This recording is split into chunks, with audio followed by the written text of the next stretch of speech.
Ben, do you think you learned something about your offense and your team last week? No, I think we just got to see what we know we're capable of doing. All right, Wolf, happy Wednesday. Very good. Yeah, I'm getting mid-season form now. All right, we're going to hear a little bit more from Ben Roethlisberger throughout our show today, but let's take a look at the Steelers' first practice report as Bengals week kicks off. Not practicing today, Morgan Burnett, Darius Hayward-Bay, and LJ Fort, all dealing with injuries. Not practicing due to coaches' decisions, the usual group here of Ben Roethlisberger and Marquise Pouncey, but new to this list, Joe Hayden. Full participants, this is where the good news comes in, Wolf. Vince Williams was out there as a full participant, and also Terrell Edmonds, the Steelers' first-round draft pick, who was injured in-game. But 98 out there is a good sign. It's always a good sign, and it's good to have him back. The one thing I will say is the fact that it did give Tyler Medikevich, and it gave L.J. Fort, or Larry Fort, he's now That's right. being, yes. His full name. His full name, yes, is now being discussed. They both did some nice shining in the absence of Vince, but you want Vince back.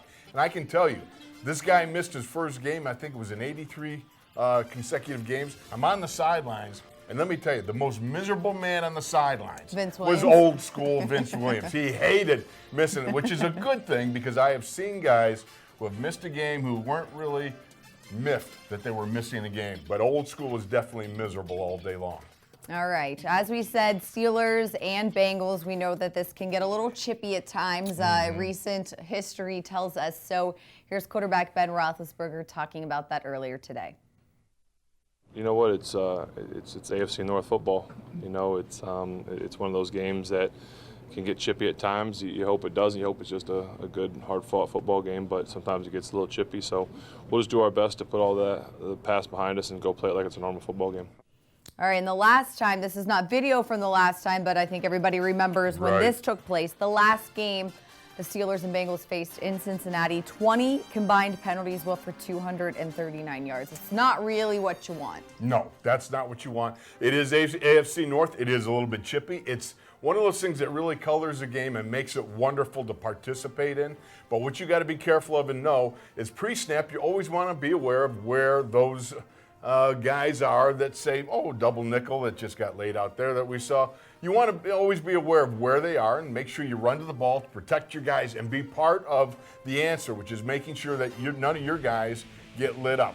And certainly, I would think that Juju learned something. You can see Dave DeCastro right there. Saying no. No, that's not the Hopi way. We want to make sure we're doing the copacetic things that we need, but certainly this is a tough game. I mean, and it's going to be a tough game, but it's exciting, and you get so fired up for it. So you look forward to these opportunities where you go out and get to test yourself against some of the very best. All right, so how do you toe that line, though, of knowing it's going to be physical, getting yourself amped up, but then not doing something stupid?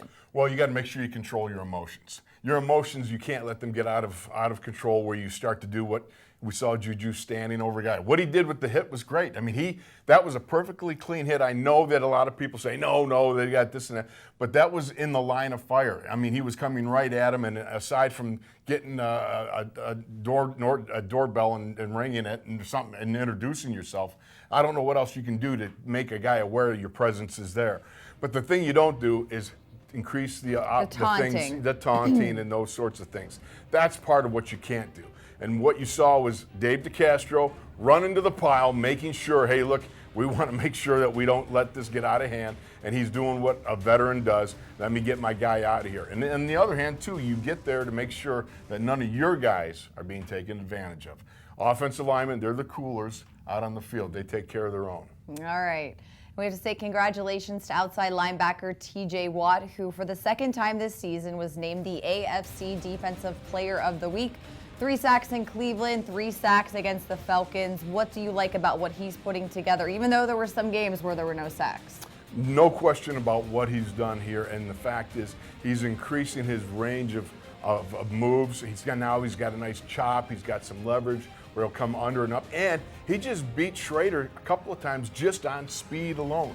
And that's absolutely fantastic. He's able to now adjust his speed rushing rates. And, the thing about it is they stopped the bootleg. That bootleg with Matt Ryan could have been so dangerous. And I really love what he did. It was a sensational performance by TJ Watt. He is tied for first in the league with 6 sacks with his brother JJ and then Geno Atkins of Cincinnati. So kind of appropriate for this week. No question about it. And let's see who emerges as number 1 after this weekend. All right, hopefully it's numbered 90 in black and gold. All right, well, thanks for joining me. We're going to take a quick break. When we return, Mike Prisuta joins me for Prisuta's Perspective.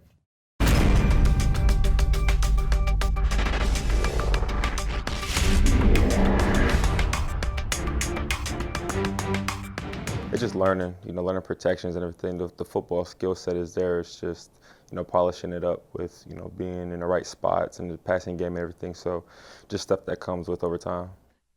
And I had a chance to sit down with James Conner this week for FaceTime, which you can catch on Steelers.com on Thursday morning. There he was talking about taking to heart his exit interview with Coach Tomlin, what he needed to do in year 2 this year to make that jump from a rookie to a second-year player. Joining me now is Mike Prisuta with his perspective for Bengals Week. Mike. Thanks, Missy. The age-old cliche maintains that games are won and lost in the trenches, that you have to win the battle up front. That's not always the case, but it absolutely was last Sunday against the Falcons, and it will be again against the Bengals at Paul Brown Stadium. The Falcons came to town last Sunday with a defense depleted by injury, but also with a couple of speed rushers in Tack McKinley and Vic Beasley, guys who are capable of inflicting damage off the edge. The Steelers just didn't let it happen. They ran the ball against Atlanta, and they parlayed play action into big plays. The running part was essential to their overall success as an offense. The defense, meanwhile, took advantage of matchups it anticipated as favorable, and ultimately the Steelers made it a long day for Matt Ryan. The Steelers shut down the run, teed off on the quarterback, and turned the Falcons' playmakers into non-factors. The idea this Sunday will be to repeat as necessary. Running effectively will be critical to keeping the likes of Michael Johnson, Geno Atkins, Carlos Dunlap, and even Sam Hubbard honest. Job 1 on offense will be to prevent Cincinnati's array of talented rushmen, as Mike Tomlin might describe them, from wrecking the game. Cincinnati's defensive line is capable of doing that.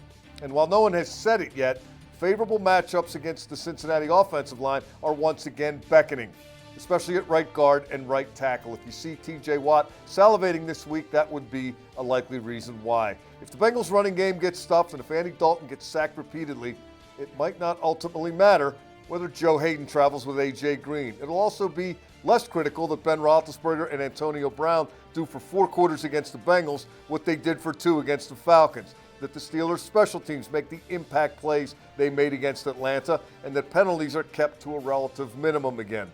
If the Steelers' offensive and defensive lines play as well as they did against Atlanta, the rest has a good chance of falling into place against Cincinnati. Are you ready for some football? When the season opened, the offensive and defensive lines were perceived as Steelers' strengths. What transpired against Atlanta justified the Steelers' faith. It won't be too much to ask to request more of the same against the Bengals. And that, Missy, is Prisuta's perspective for this week. Yeah, and you heard Coach Tomlin say it immediately after the game and even on Tuesday. The big guys won it for us on both sides. They really did. And, they're always important. Let's not kid ourselves. It does start up front, but I think some days or in some matchups, and to me, this one much like the one against Atlanta, the line play is going to be so critical. That Cincinnati defensive line is really good. Everybody knows about A.J. Green and Andy Dalton. Joe Mixon is emerging as a running back. The Steelers have their array of stars, but they are going to have to control that Cincinnati defensive line and not let them just dictate what goes on out there. If they can do that, I really like their chances of getting out of there with a win.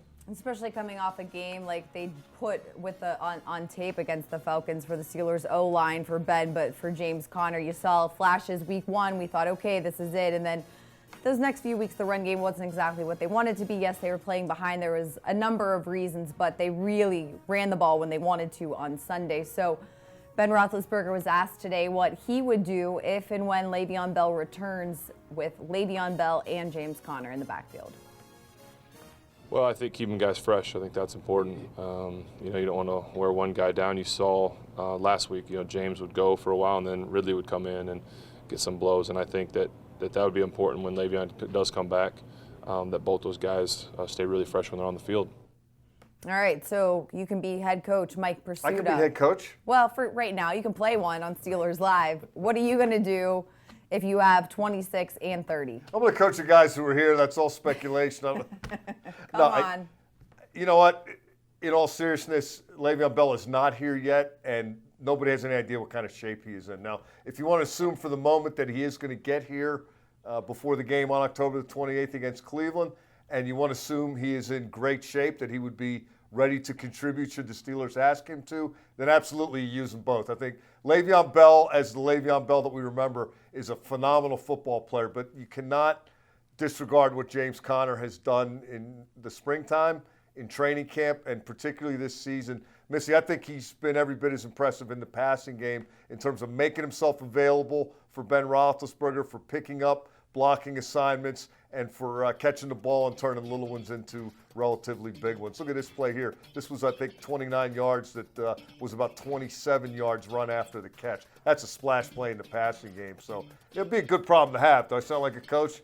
Yeah, absolutely. We'll work them both in as long as we convert third downs and keep our nose clean and our eye on the ball and our shoulder to the wheel. Everything will work out. Yeah, and Ben Roethlisberger is singing James Conner's praises earlier today in the locker room. But we are just getting the party started here on Steelers Live. We are going to let Bob Labriola join us next for Agree to Disagree. Don't go anywhere.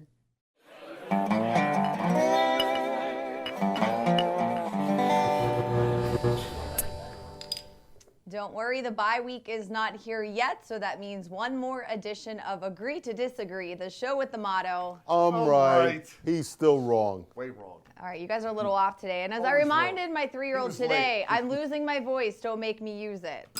Statement number one. Sounds like you're losing your belt, too. Well, better. That's better.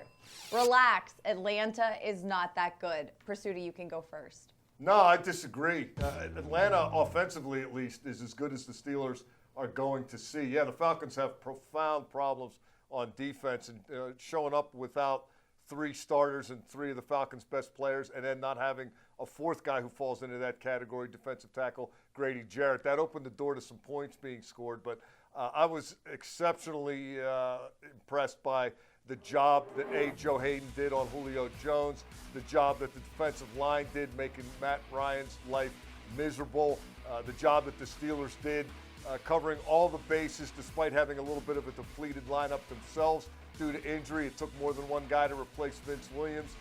No Morgan Burnett, which means the sub-packages were a little complicated. I thought that was a profound step forward for the Steelers defense against a very good Atlanta offense. Hey, they don't call him Matty Ice for nothing. And the Steelers, I think, had him rattled.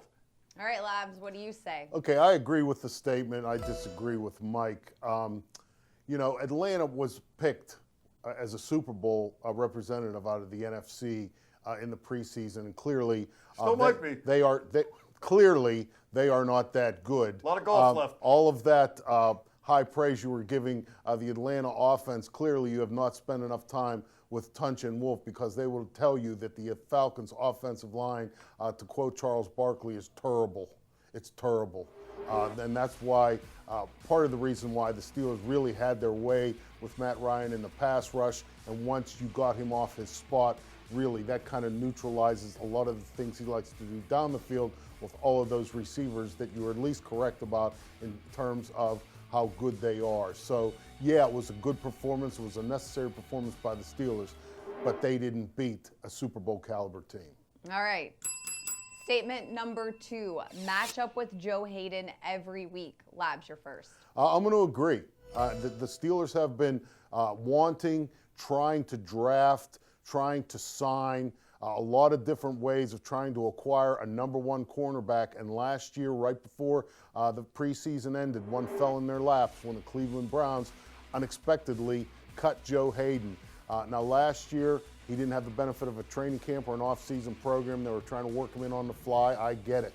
He was also injured for a segment of the season. But this year, he's been through the program. He's seemingly healthy. This guy is a number 1 cornerback. I'm going to match him up on the opponent's best receiver and let him do his thing, and then turn my pass rush loose just like that. All right, Prisuta, your turn. Disagree. I thought it worked very well against Atlanta. Joe Hayden did a great job against Julio Jones. I would do it again this coming Sunday in Cincinnati against A.J. Green. I see Julio Jones and A.J. Green is cut from kind of the same cloth. But Joe Hayden is good enough to do this against guys against whom you can be physical. He's not a burner. If the Steelers end up playing the Chiefs again, he's not going to be able to line up against Tyreek Hill and follow him all over the field because he won't be able to keep up. Pick your spots, identify where it will be effective and where it will not, and do it that way.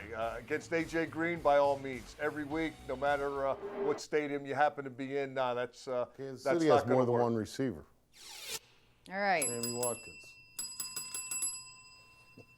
I don't really have a clear-cut winner today. No That one means it dressed carries the over from same last as week. me. Still so- the champ. No, Gotta because- knock out the champ to beat the I champ. can't even scream he over clearly you. did not. I am the man.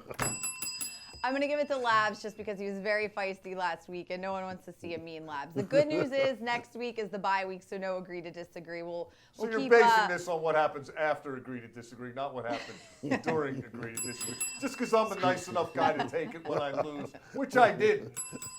You're not That's doing okay. it very well right now. You are a sore loser, Prisuta. All right, I I'm didn't losing lose, my I just voice. ran out of That is it time. for Agree to Disagree. That's it for Steelers Live. Thanks so much for joining us. We'll be back tomorrow at 4 p.m.